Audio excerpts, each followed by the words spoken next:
Andy, you have to be muted. You might want to put everybody on mute, Alex. It's actually easy. I think the problem you're having is just getting to the login thing because it's globally published certificates. Okay, that's easy. So yeah, so thanks again, everyone. If you don't mind putting your microphones on mute, just we're gonna do a question and answer thing later, but we're getting a little bit of feedback back and forth. That should pretty much cancel all of that completely. That'll all be pretty easy.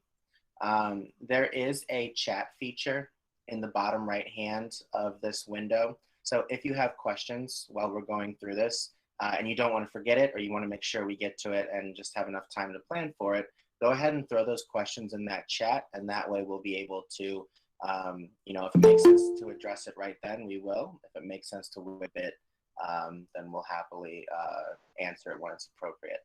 So, Andy, if I can put you in charge of monitoring the chat while I regale everyone with this masterful presentation that I'm very excited to share with you all today. Let me just jump in.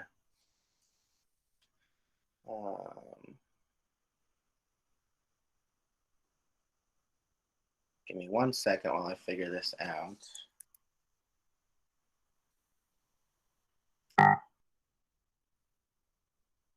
Hold on.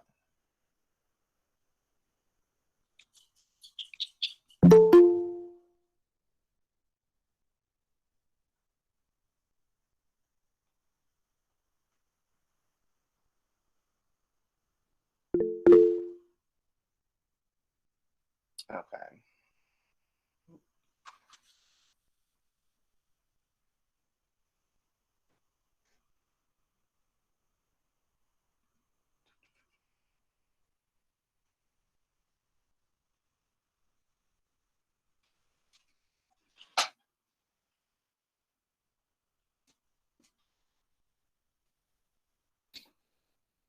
Okay. Can everybody see that okay? More or less? Yeah, we can see that fine, thanks. Awesome. I see some head shaking. That sounds good to me. So, yeah, quick introductions. My name is Alex. I have been working with Viola and Michael for many years now and their team at Highways to implement solutions for post-production, worship workflows, really you name it, for about the past 6 years or so. History with our product goes back even farther, but that's where I come into play. And we've been doing that across Africa and even into London in some cases. So what we'll be talking about is some of the things that we've really just, improved over the years, some of the exciting new offerings that we have, and specifically how all of that can tie into NDI. So really excited to share all that with you today. Part of our continued growth here at the company as well, we've been adding more, we've been bringing on more help and more experts. And so one of those people is Andy Hawker, who I think a few of you know. And Andy, if you'd like, I'll let you say a few words about just kind of whatever you want, really. Yeah, hello everybody. Yeah, very pleased to be here with Alex today. I'm letting Alex do the driving today, but I'll be monitoring the questions. So if you have any questions at all, please do put them into the chat, and we'll deal with those very happily at the end. Okay.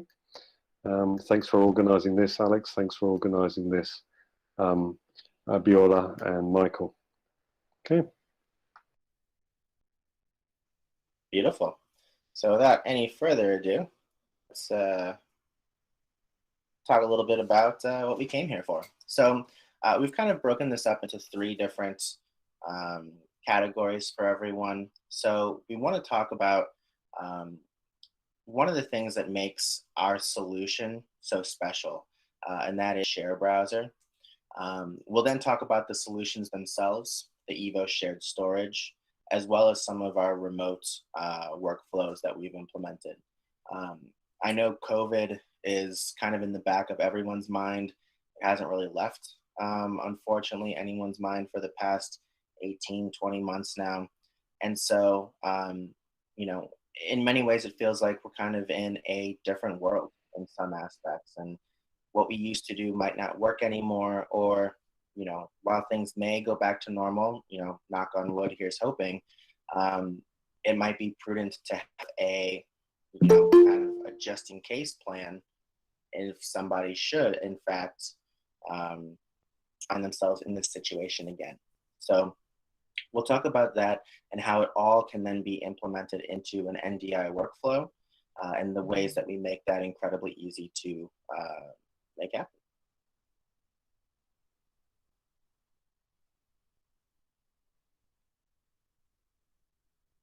Hold on, let's get this.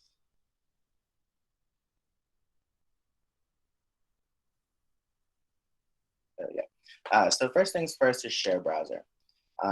One of the things that we discovered a long time ago was that as you start looking at storage and you look at the pieces and the components that make it up, things are becoming more and more commoditized, right?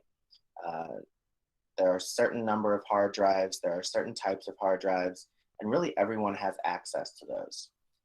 So controllers, same with fans, etc.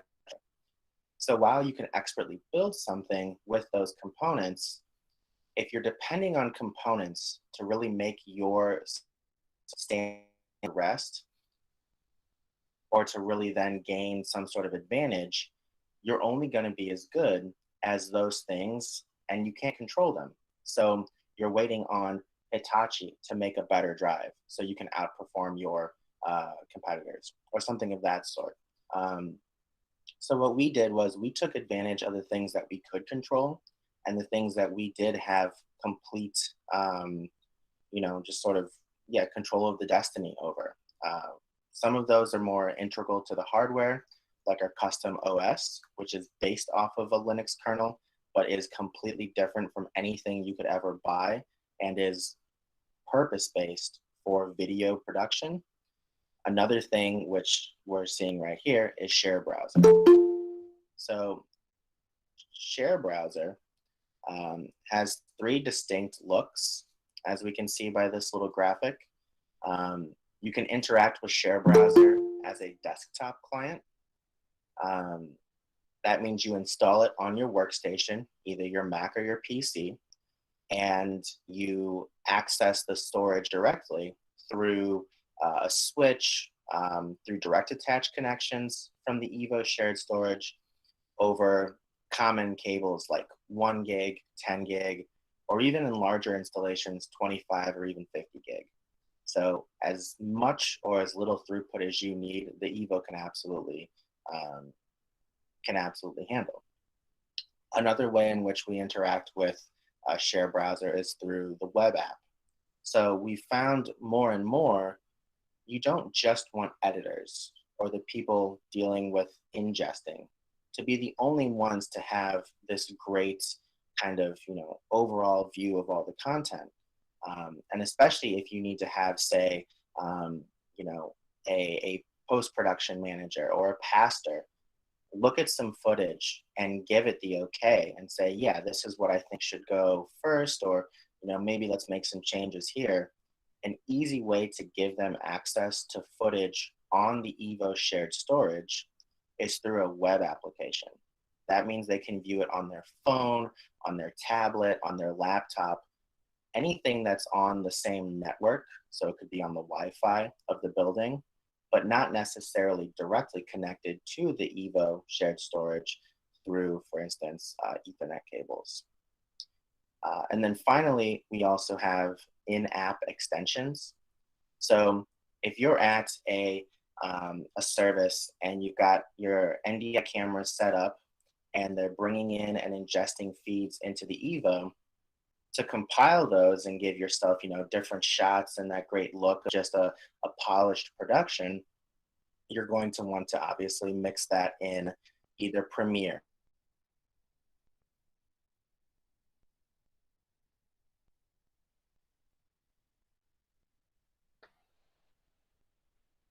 Don't worry, everybody, he's coming back.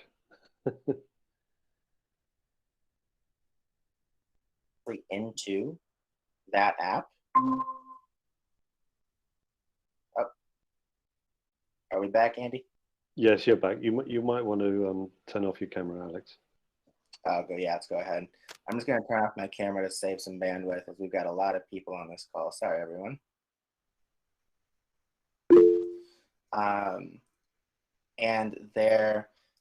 So the in-app extension, then, you can have Share Browser directly in your NLE of choice, Premiere, Final Cut, etc.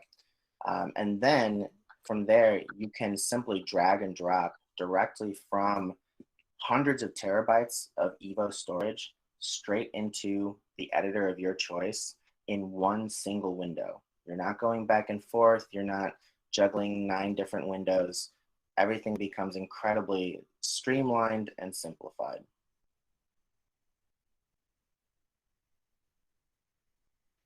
And here's a better look at some of the components of Share Browser. One of the things that makes this software so easy to use is its simplicity, and its ability to recall assets quickly.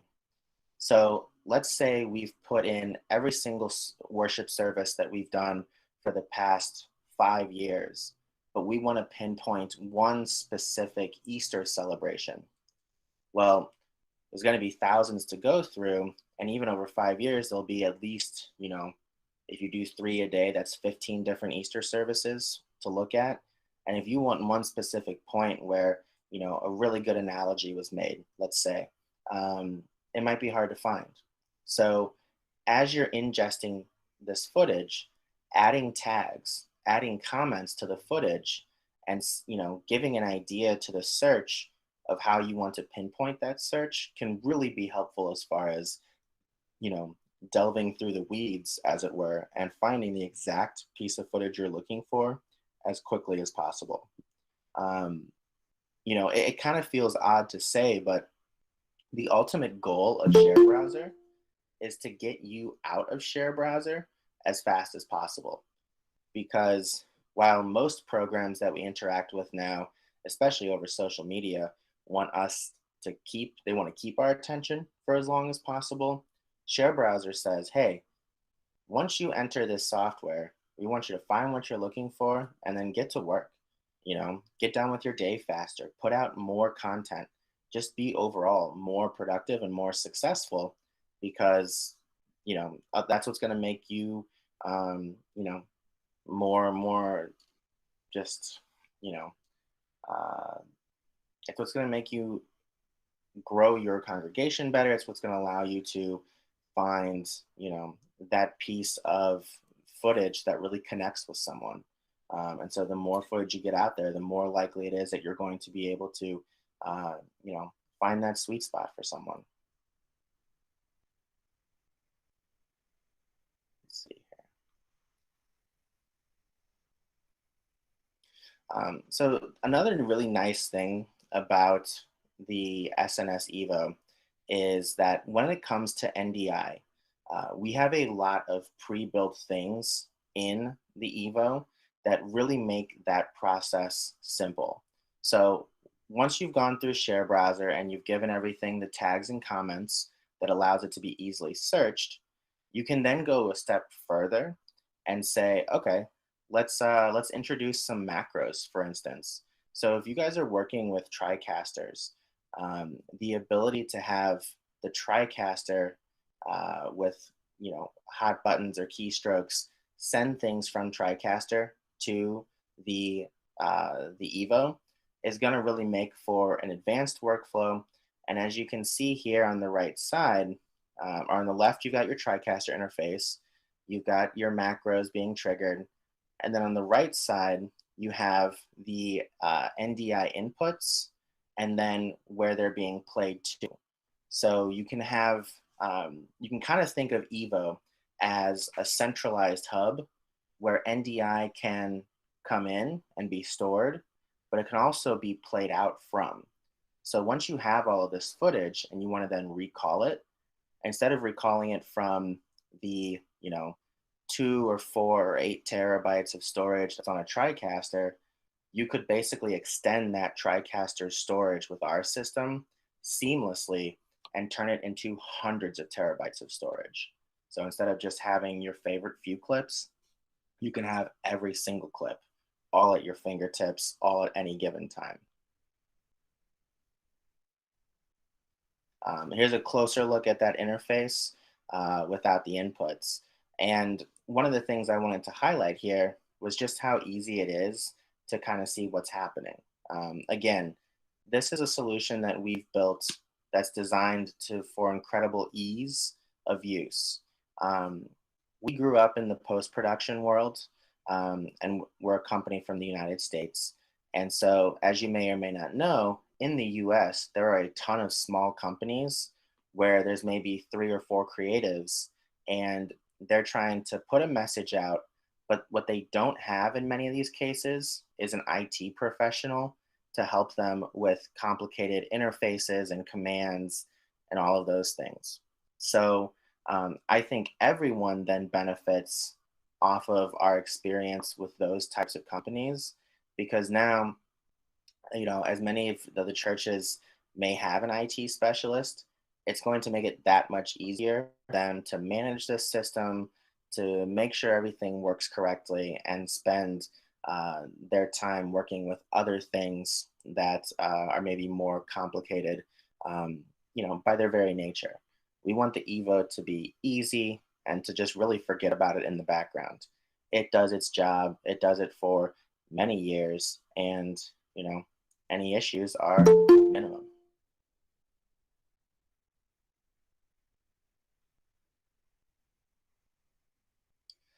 One thing we do have coming at the end of the year, which is really exciting, is language localization. So currently in Share Browser, when we add tags and comments, you can use any keyboard that's supported by the Mac or the Windows operating systems. So any language that you can possibly set your workstation to, the Share Browser will allow you to tag and comment in, so that it's as familiar and easy to use as possible. This announcement allows for all of the actual prompts and language inside of the software to be customized to a number of different languages. So that'll probably start off, I know it's been a big push from Asia. It'll probably start off with obviously some of the most common languages like French, Spanish, et cetera, et cetera. But if this is something that you guys would be interested in utilizing, inside of your Evo interface, we have a special button that allows you to give feedback. I think this might be able to see. So it's inside of this window up at the top, I think, or maybe down, in the help. So bottom left there where it says NDI system troubleshooting and then help in the bottom left, that help button will allow you to give feedback and just say, hey, it would be great if we were able to have X language available, so that all of these different statuses for existence, all of the language inside of here, we're all in, something more familiar, something like home. So just let us know if that's of interest. And so at this point, I wanted to talk a little bit more about the storage itself, the hardware. And then at that point, we will then start to show how some of that plugs in from an NDI standpoint. So you can both understand how this system works, as well as how it then communicates and connects with everything else in an NDI environment. So we've always built ourselves upon the fact that the intelligence of a system should not be dictated by the amount invested by the customer, by our partners. So when you invest in an Evo, you are getting every single tool that we've already talked about, plus a few others that we will talk about: Share Browser, NDI, Slingshot, etc., all of those come with every Evo for the life of the product. There are never any charges to renew that. There are never charges to, just license fees in general. It's as many people as you need to bring onto the system, you will have the license that's required. From that point, it just becomes a matter of discovering how much speed and how much storage you need to hold all of your files and then transfer all of your files or edit all of your files and stream them. And so that's where the different amounts of drives really come to fruition. So for example, we've got a 16 bay, an 8 bay, and a 4 bay up at the top. The 16 bay is going to have the most storage and be the fastest. The more disks you have, the faster your storage will be. And then because there's more disks, the more storage it'll have. The 16 bay can be expanded up to 80 total drives. So that's 4 chassis of expansion plus 1 chassis, that's the head unit, as we call it.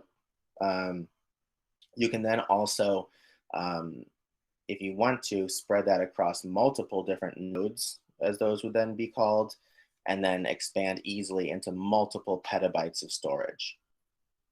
The 8 bay in the middle is more of a middle option.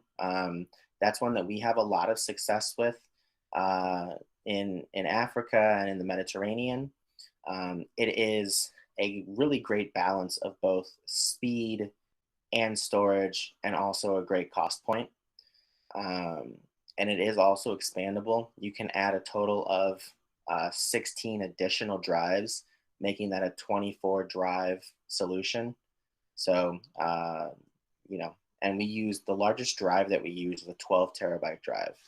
So if you've got 12 terabytes on, let's see, across 24, that's up to 288 terabytes in that 8 bay solution.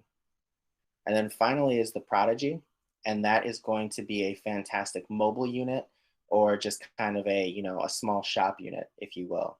If you've got 1 or 2 guys and they need to have, 15, 20 terabytes perhaps between them, that's a really great way to get started, get all of the tools that we offer, and also, keep investment really reasonable. At the bottom here, these 3 solutions are a bit more specialized. The Evo DPX is an all SSD solution. It's incredibly fast. It's the fastest solution on the market, bar none. It is going to allow for you to effortlessly stream 4K video of as the name and kind of says, of like DPX quality. So incredible stream rates of 1,400 megabytes per second, for instance, from a single stream, which is really pretty insane compared to what we would normally expect, like 50 megabit from an NDI camera. In many cases, that's 100 times as fast. So rest assured, we've got you covered whatever you want to use. We also have the 8 bay live. How this differs from the normal 8 bay, as you can see, it's a taller solution. It takes up more rack units, but it's much shorter in depth. And so you have a mobile van, because you have, let's say, your ministry has multiple locations, for instance, then it might make sense to put the solution in a van and have that follow the congregation around. This is something that in the US, for car racing, for NASCAR, because they go to different tracks all the time, Fox Sports actually follows the circuit and has one of these in their truck. Also, too, if you're familiar with the Volvo Ocean Race, where they race the pontoon boats or the catamarans around the world, because obviously they're not in one place, they're all over the world. That system is fantastic if you need to be mobile. It's also great for a DIT cart, for that matter. And then there's the classic Prodigy 1U. The difference between these being the one up on top is a desktop unit, and it's also incredibly quiet. So it could sit, like right now, I have one sitting next to me, and you can't hear anything because the fan is very quiet, The system just allows me to, you know, do little things here and there, and I can bring it with me anywhere I want to go. The One U is obviously designed more for stability. It is rack mountable, so you know you're not moving it around, it's staying in one place. Um, it's not quite as nomadic. It wants a home, but it is still otherwise identical. So now that we've had a quick introduction there, I know that's a lot of information, so don't worry about remembering all of this. Just know that Viola and Michael and the team are equipped to kind of ask you a few questions about what you need, and they'll be able to recommend the perfect one for you. So that part's pretty easy. But now that we know where we live, or what the system is rather, now it's important to see all of the things that can take advantage of. Because once you're plugged in, as you can see here, we've got you know, NDI converters, we've got our favorite camera, we've got you know, TriCasters on top, we've got 3 plays, our control board. Basically what's happening is all of these things are being interconnected, kind of like a nervous system, so that any number of inputs and outputs can create, you know, hundreds of different combinations, and NDI is what's connecting all of that. So to kind of give that a bit more of a an easier, let's actually talk real quick about what it means to be using NDI where the storage is concerned. So NDI requires a certain amount of throughput. Each stream, each camera, for instance, is its own NDI stream. So as you're pulling those into the Evo or pushing them out to then another location, like say a screen inside of a church, you have the ability, you need to kind of count and see how many are active at any given time. So if you've got 20 cameras and they're all going to be recording simultaneously, you know you're going to have at least 20 streams of NDI. And so that's really important to understand how complicated your Ethernet system is, your ecosystem. And so that then helps us figure out what size Evo is going to be most appropriate, so that you're not trying to put too many streams down a system that's too small. Otherwise, it's not going to work as it's intended. So because we do all of this testing, we physically had 50 different cameras in our lab, and we made sure, here's how many is going to work with this, here's what's going to work with that. These are all real world numbers. None of this is hypothetical. It's all been proven time and time again. So you can feel incredibly safe with these numbers. These are law, as we might say. And so to kind of get back from what was a very complicated diagram 2 slides earlier, this is much easier, right? We see a TriCaster, it's recording to the Evo. That Evo is then allowing, for instance, Media Composer to alter those clips, put them together, make a nice polished product, and then that can then send it straight back to the TriCaster in a very easy circle. And if at any time something has to change, they're all connected over NDI, so anybody can speak with anyone.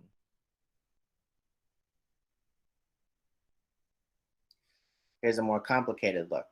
So if you've got, for instance, multiple TriCasters, or you've got some live graphics, you can see where all of these things can input into the Evo in the center. Evo can then send those to Premiere, After Effects, Adobe Audition, etc., etc. And those can then, from there, go back to the TriCaster or go back to the 3-play and find themselves in the Evo again. So to kind of give you an idea of how that workflow is, really, once it's recorded, everything lives on the SNS Evo, and from there can be endlessly either played out or edited or manipulated, whatever you want to do, knowing it's safe on the storage, knowing that any part of your NDI environment can communicate with it, and just in general, you know, use it, utilize it, make work of it.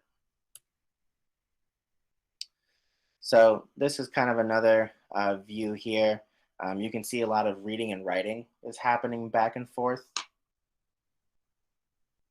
And this is really just designed to kind of show that outside of your classic broadcast workflow, there's also a lot of post-production that can happen simultaneously in this particular environment.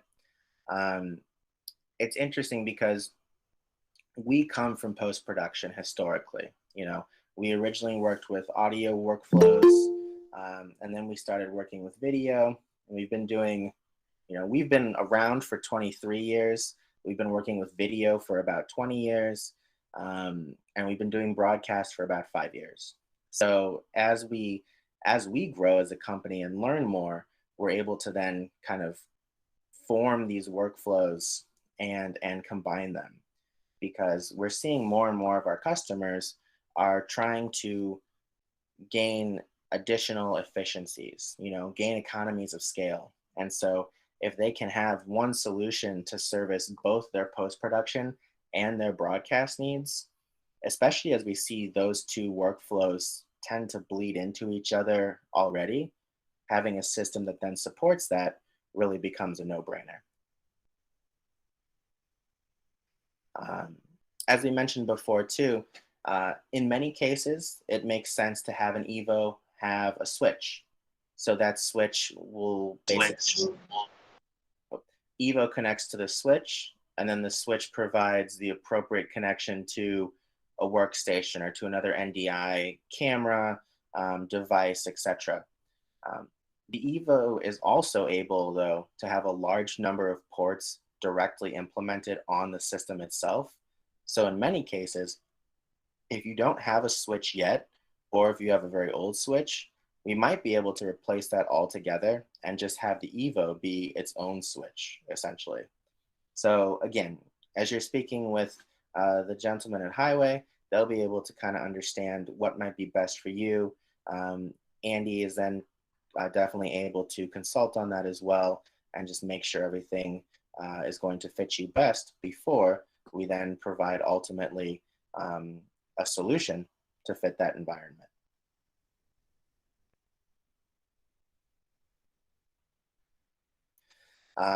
So another thing that's really been interesting as NDI has evolved, you know, at first NDI was strictly new tech, but now we see a lot of kind of third-party manufacturers picking up NDI.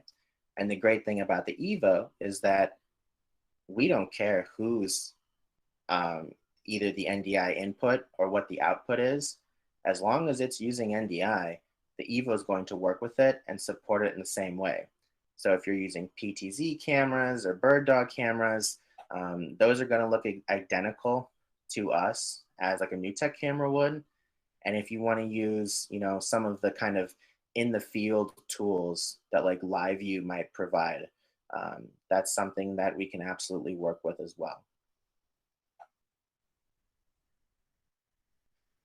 And so another interesting thing to kind of differentiate is when you're looking at a system like this, if you start to mix the workflows, so you've got part of your broadcast and part of your post-production, we have performance numbers for both.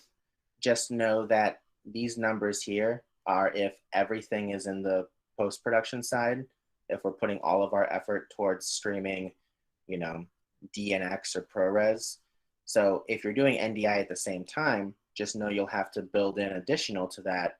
Okay, I need 20 NDI streams plus I need to play out, you know, 10 streams of, you know, AVC XD, for instance. So again, those are some calculations that we can assist with, certainly, and just make sure that your system is nice and safe and can handle all of the things that you want it to do. But also, too, something I wanted to highlight with this is not only is this going to be the best stream count you'll see on the market, in fact, most companies don't even do a stream count. They'll give you a generic rating and they'll tell you, oh, you know, this system can do 1,000 megabytes per second.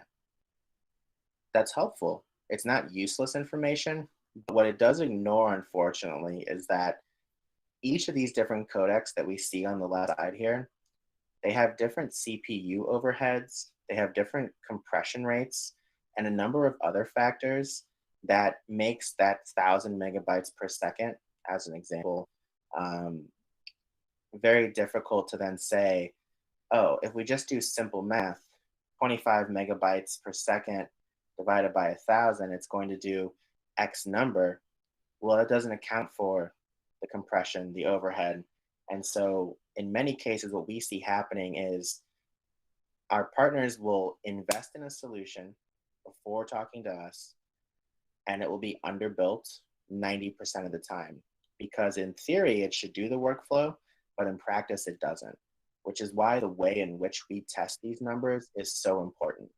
Because we are professionals and experts at post-production workflows, we know that, we'll put 10 MacBook Pros in our lab, run them all to an Evo, and just throw as many 4K streams or HD streams or whatever it is at the solution until it ultimately says, I can't do anymore. And that's when we know it's safe to say X number. We have 2 great blog posts on our website too, if you want to read more about that. That does a little bit better job of explaining it than I can in such a short time. So I encourage you, if you want to know more, please check that out on our website. And so the last bit I wanted to speak about is Nomad from our kind of our software collection. So Nomad is something that we built and had functional to our entire customer base within 4 days of a shutdown being announced in the United States after the pandemic was fully recognized.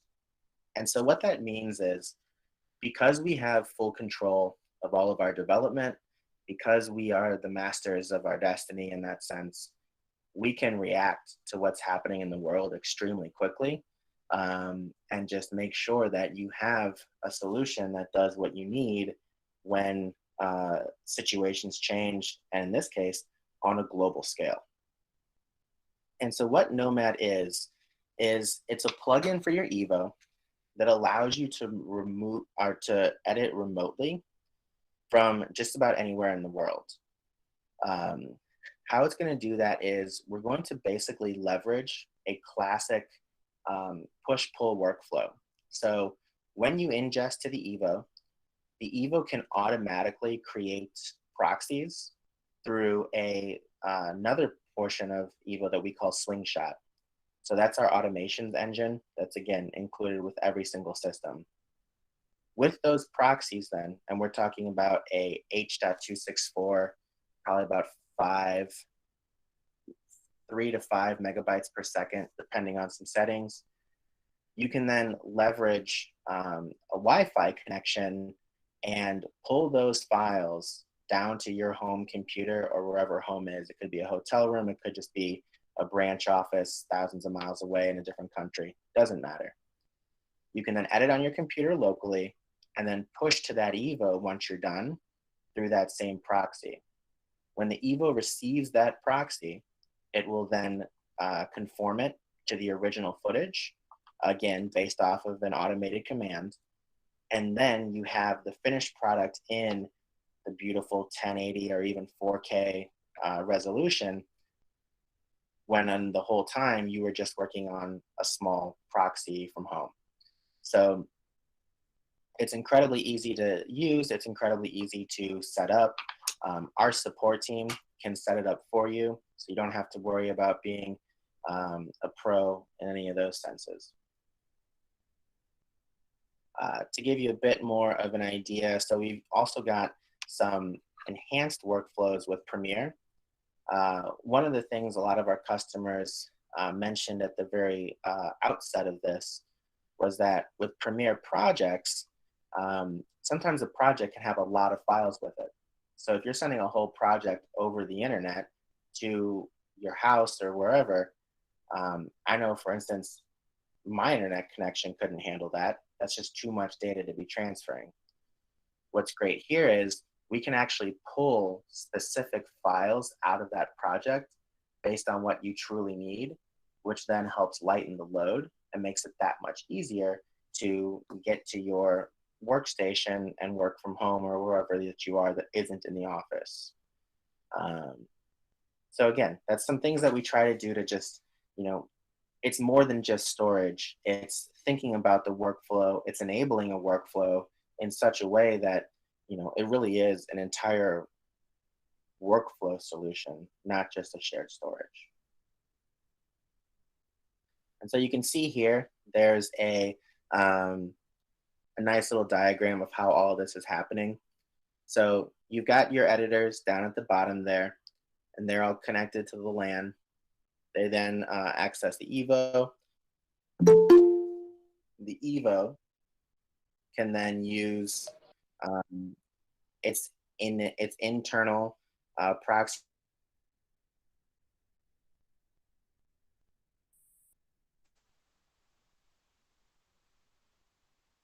And so again, too, if you want to send the original file to your station, that's totally fine. Just know it's going to take a little bit longer. But using the proxy, again, it's going to be faster. But those then are accessible to people all over the world who then access those files, make sure that all of the edits have been made and they've done all of the work, and then they send it back to Evo. And then all of this happens too. We really highly recommend a secure connection, something like a VPN, just because you want to make sure, this is your footage, this is your livelihood, this is your mission. And so we want to make sure that it's nice and safe, that other people can't, whatever people want to do, just be destructive or just, mess with something. So, keeping you protected is always one of our top priorities. And that being said, we actually offer a VPN if you're interested. If you already have a VPN, that's fine. It will work. That being said, every once in a while, we come across a situation where, a company or an institution doesn't have a VPN, but they're really nervous about implementing one, because the VPN is ultimately, a hole in a firewall, right? It's a gate that you're allowing to be opened and just, kind of counting on it remaining hidden through a number of different ways. What's really unique about our VPN is that it does not open someone up when you're granted access. You are not granted access to the entirety of the network. You are granted access only to the Evo. So it's a much more pinpoint VPN. It's much more specific, and it's then going to allow for that much more safety. Because the Evo runs a completely custom OS, it is not susceptible to any of the sort of viruses that we see that kind of plague a lot of other systems. For instance, we constantly get updates just because we're subscribed to a lot of different newsletters. QNAP, because it runs a Windows kernel, there are constantly issues with viruses being picked up and being transferred by QNAPs. And people can then they can just corrupt all of your files, or they can steal your files, or any number of things. But you would have to physically take an Evo, deconstruct it, pull our entire OS apart, just so you could mess with our OS specifically. Whereas if you do that for Windows, think of how many different systems run on Windows. It's so much more efficient as the bad guy to target the thing that most people use. So by being discreet and kind of anonymous with our operating system, it means we're not really a worthy target to kind of try and to crack, as it were.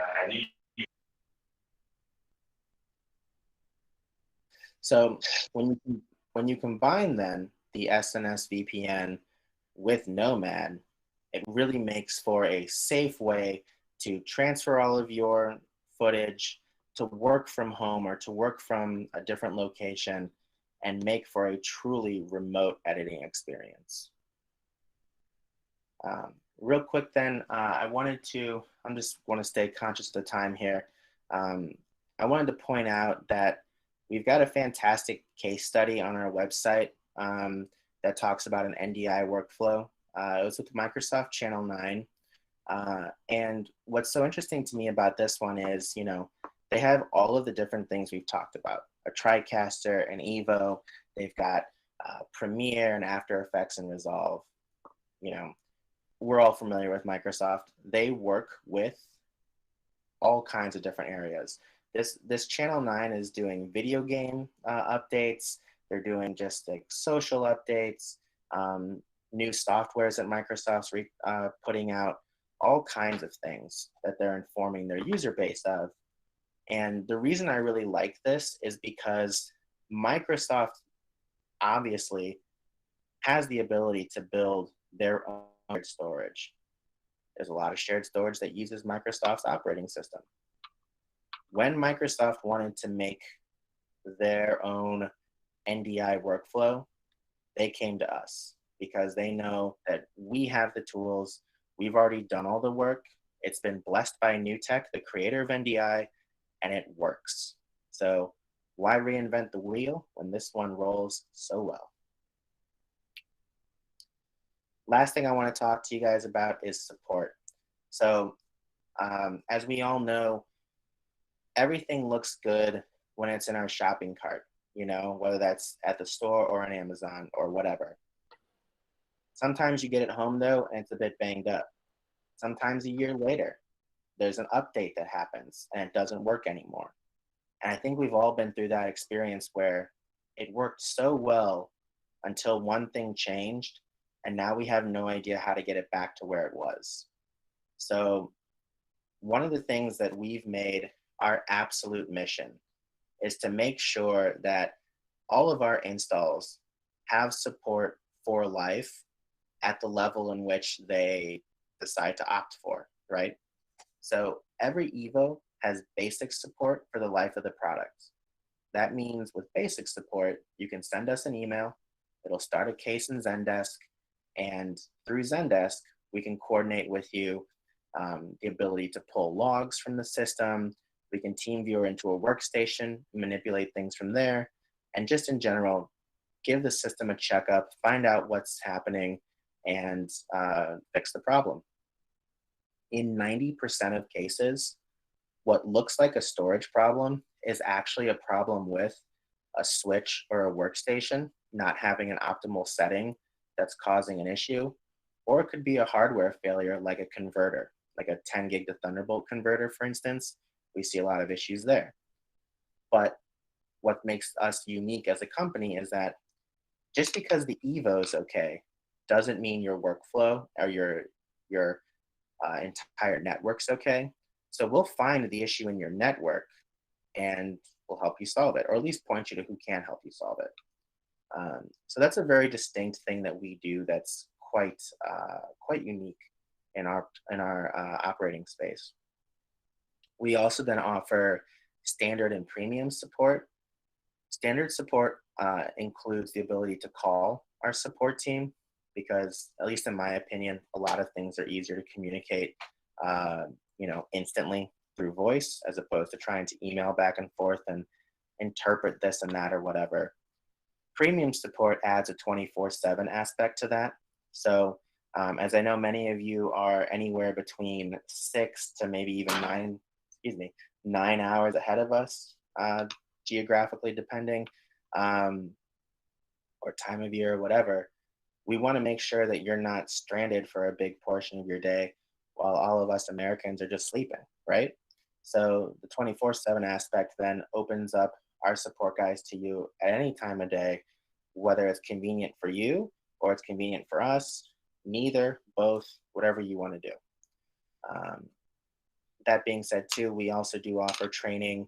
And so when you implement the Evo, it's very important to our support team that everybody at the company feels comfortable working the system, not just the individual who implemented it, not just the person who was on the install phone call.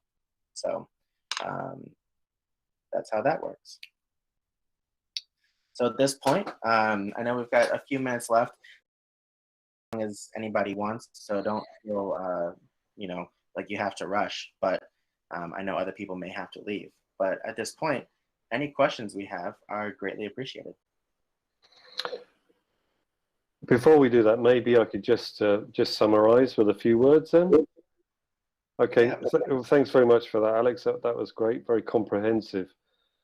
So at the end of the day, what we're proposing here is it's not just a NAS, it's not just a storage. There are many storage units on the market. So what makes us unique? Well, what makes us unique, there are several points. We're talking about a very secure, very fast storage, which allows your editors, that allows your NDI cameras, that allows your users, your audio people, your graphics people to work directly on that storage in real time, no drop frames, no problems.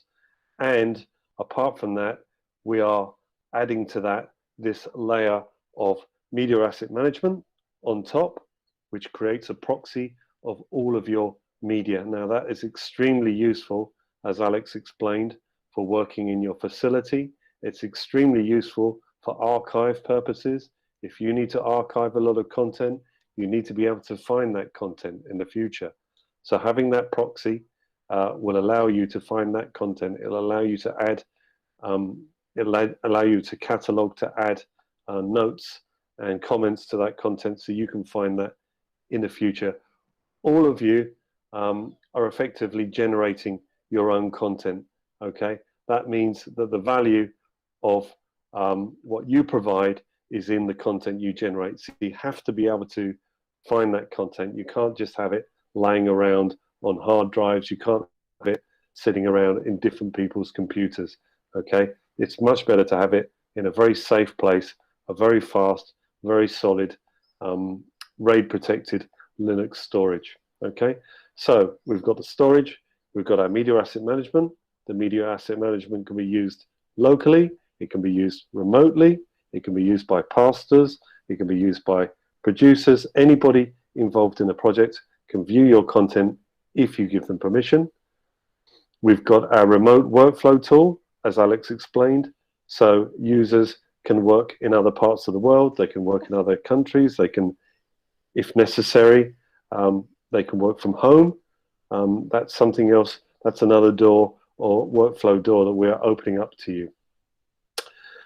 And then apart from that, we've got the native NDI support, which, as Alex explained, is extremely valuable if you're looking to use PTZ cameras as part of your workflow within the worship, the church, the facility.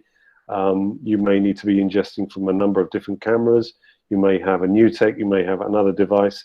Okay, so we can provide a very efficient NDI workflow. So the main value propositions then, just to summarize, we've got the low cost of ownership. As Alex mentioned, every Evo is provided with lifetime basic support. That's email support. So we're never going to shut a door in your face. You're always going to be able to talk to us, and we'll always help you out if we can. It's not priority support, it's not telephone support, but we can help to get you out of a hole if necessary. And on top of that, we've got our 24/7 premium support, okay, which is sold with every system. We've got the industry beating stream counts. So as Alex mentioned, these systems are really very fast. What that means is you can have a number of cameras, a number of editors, a number of different tools working at the same time directly on the Evo storage, and you won't run out of bandwidth, you won't drop frames. The system will keep working, okay? All of the systems are also scalable, so you've got a very fast system that your creatives can work with. We've got a number of we've got unlimited licenses of the Share Browser MAM included, and again, the Share Browser is what really makes this an extremely useful solution for your creative guys, okay? It's going to give them a whole layer of workflow that they can use. We've got the freedom to work with other systems in the market. So you might have your own ingest systems that you want to use. You might have your own archive systems that you want to use, switches.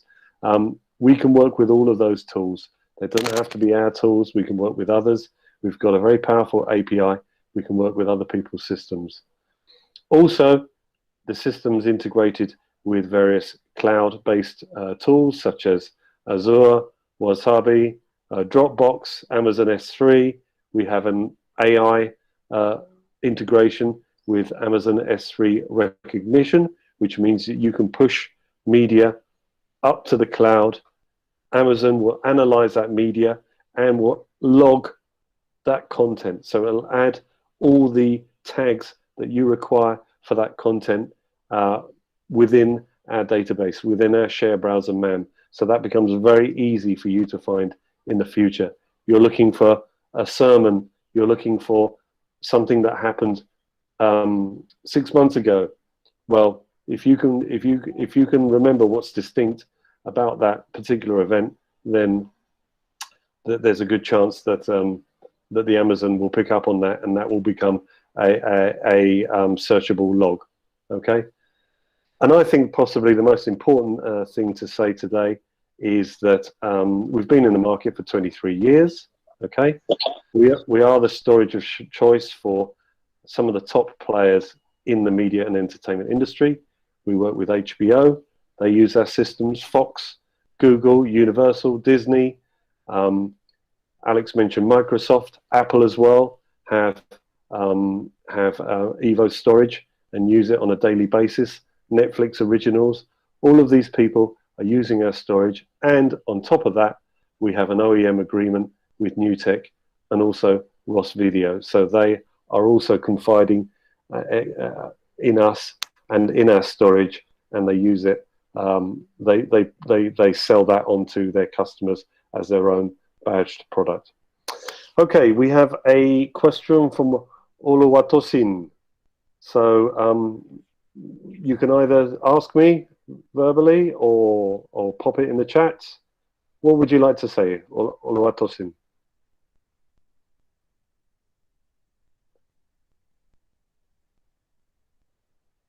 No? Let's have a look. Can you unmute and speak? Is that possible?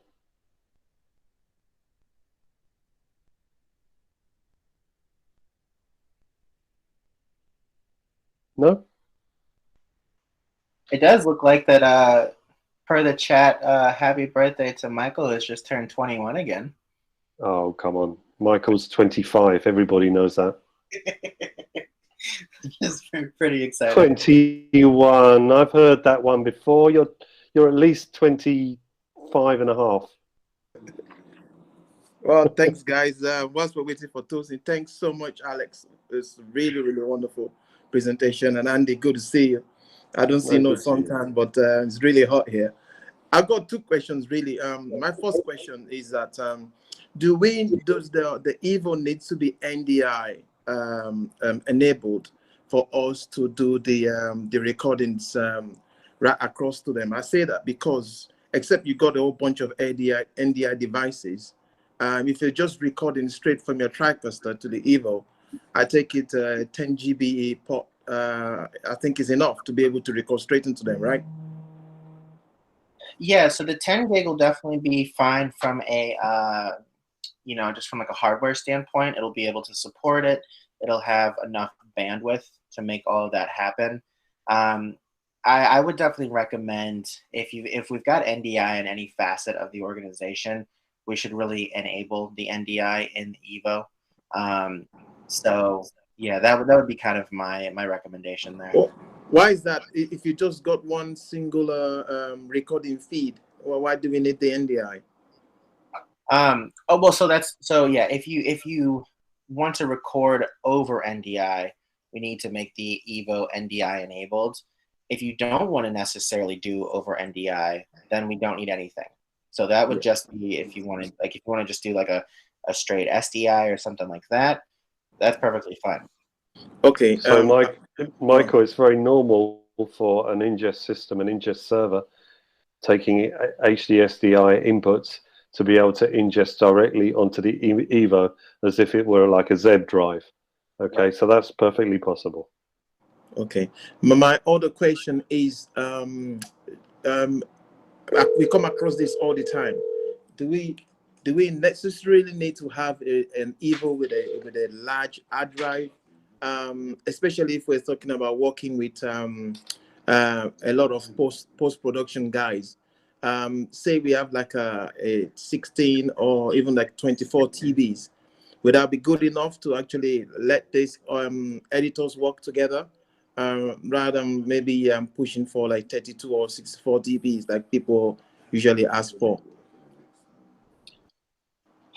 Yeah, that's a great question. And I think it ultimately is going to come down to two different things. Part of it's going to be based off of what codec they're using. If they're using a large codec, it's going to take up a lot more room per hour of video, for instance. So if they can get their codecs smaller, say transcode to a mezzanine codec that's a bit more, space saver friendly, then that could help. The other thing too is Evo is very much designed as online tier storage. So if you're able to then have a backup tier of storage, just the products you're working on or the projects you're working on are on Evo. And then if you're really good about transferring things off and making them then on kind of like a separate level of storage, that's another way that you can reduce the amount of overall Evo storage that you would need. Those would be kind of my recommendations there. If you want to have just 1 week of footage on your Evo, that's fine if that's all you need. We know a lot of people, though, can sometimes lean more towards being better safe than sorry. And so they'll say, well, maybe I want to have 3 months worth or 6 months worth of footage, depending on what I might need and want to have easily accessible quickly. So all of those things just really have to be weighed. But yeah, that's not to say that 16 terabytes is a lot of space if it's used properly. So yeah, but let's not forget also that a lot of the productions that we're talking about will be multi-camera. So you're going to need to be able to store content from 4, 5, 6 different cameras. Okay, so if you're very disciplined in the way that you produce your final content, and then importantly you erase your feeds, you erase your all the content you've been recording. Okay, then obviously that's fine. Most people don't want to do that. So then we're talking about nearline, we're talking about archive. Okay, so we've got a question. I'm going to call you Fadeyi because apologies, I don't think I pronounced your first name or your other name correctly. So he says, hello Alex and Andy, my first question, can I send in feed to the Evo from a remote location using NDI5? And then after that, we have a question from Sylvester and Emmanuel that we'll come to. So can I send in a feed to the Evo from a remote location using NDI5? Any ideas about that? I must admit that's a concept that I'm not familiar with. yeah, it would largely depend. So maybe we can clarify. When we say send in, what would be the piece of machinery or the object doing that? Is that a server or what's in place there? Just talking again. People started.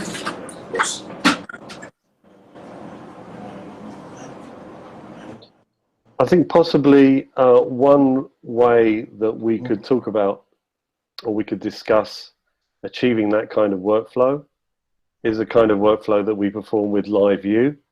And we published a video very recently showing our whole proof of concept, shooting with ARRI cameras, okay, and then ingesting with Live View, and then on the Evo side, taking that in as an NDI feed.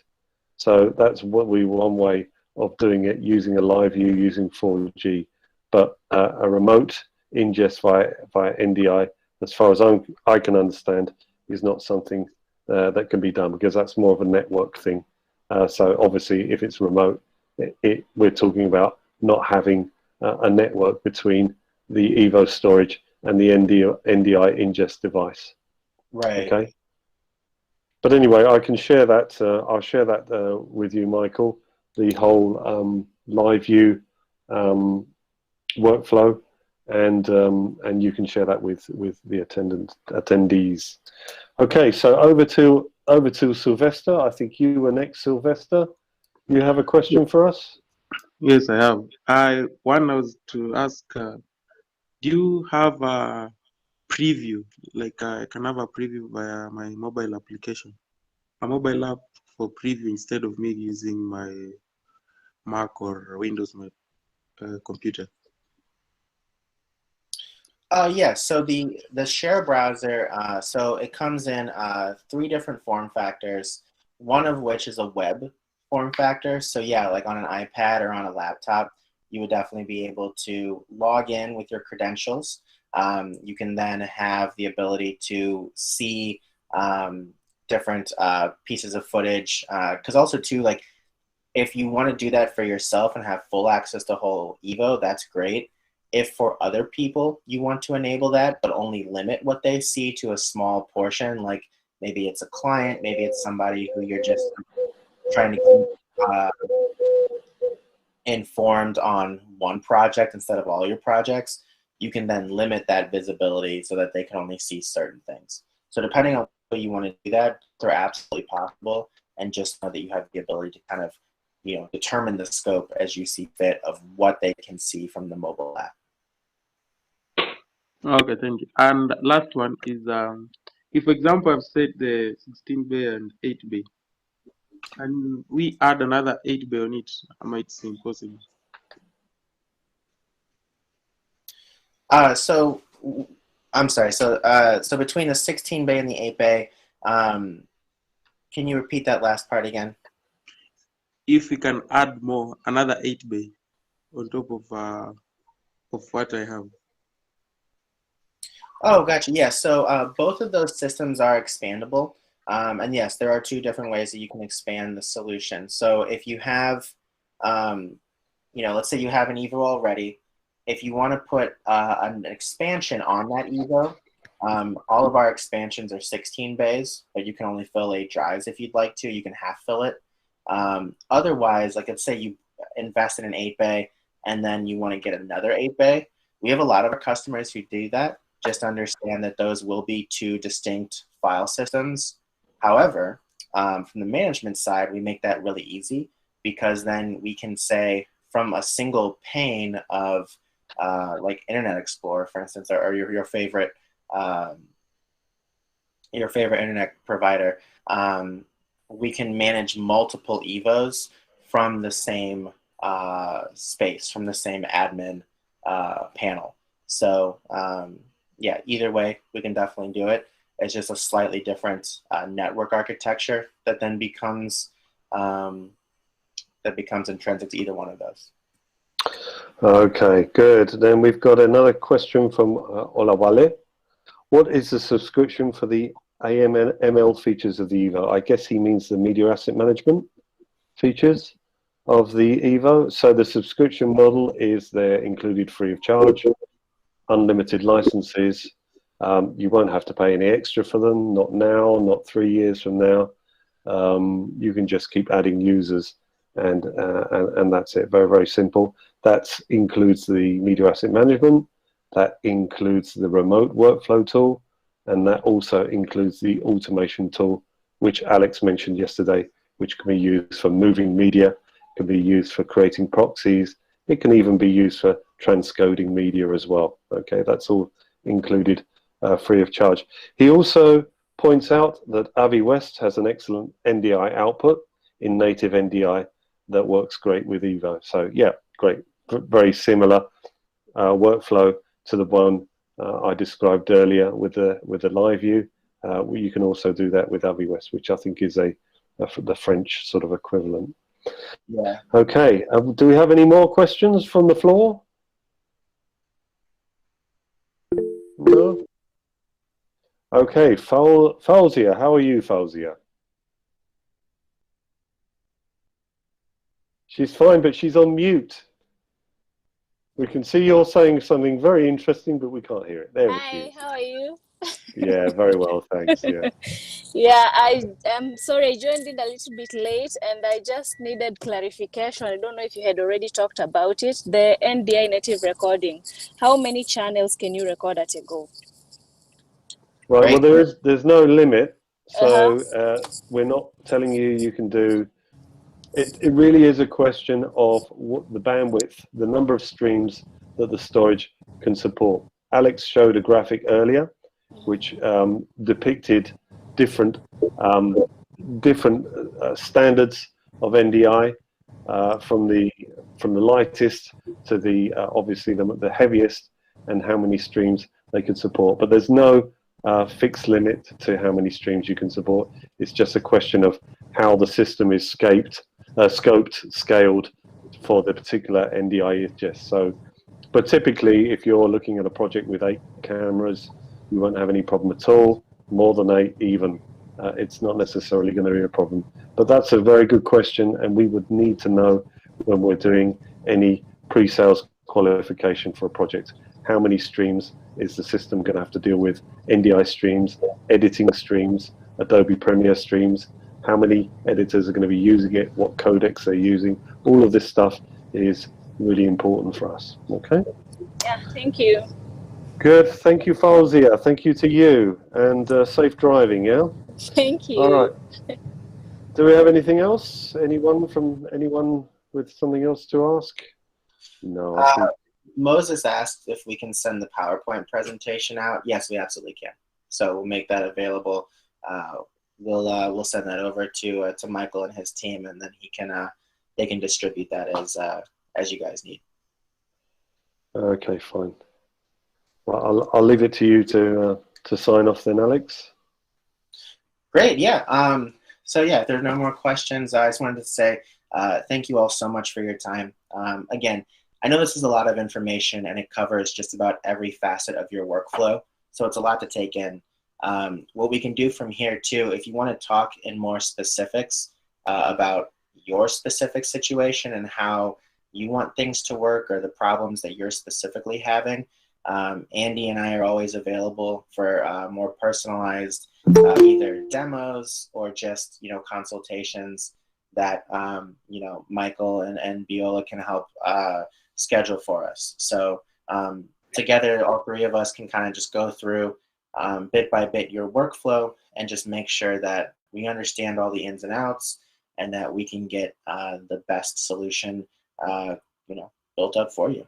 So from there, that's really all I've got. So again, thank you all so much for your time. It's been a lot of fun, and I hope everybody learned something and found something interesting. So bye-bye, everybody. Alex and Andy, I'd like to say a big thank you to you for coming around today and helping us through this. We really appreciate this and know that we'll be knocking on your doors many more times soon. So please be ready for us. Thank you so much. And thank you everybody for tuning in. I'm sure we have learned something new, and we can take discussions further from here. Thank you so much, everybody, for coming here. Thank you so much. Perfect. Thank you all. Thank you all. Bye. Thank you. Bye-bye, everybody. Bye-bye. Take care. And happy birthday to you, Doc. It's his birthday today. Thank you. Thank you. Thank you. Yeah. Take care. Bye-bye. Thanks, everybody. Andy. Thanks, and Alex. See you guys. Bye. See you soon. Bye-bye. Okay, Mike. Okay.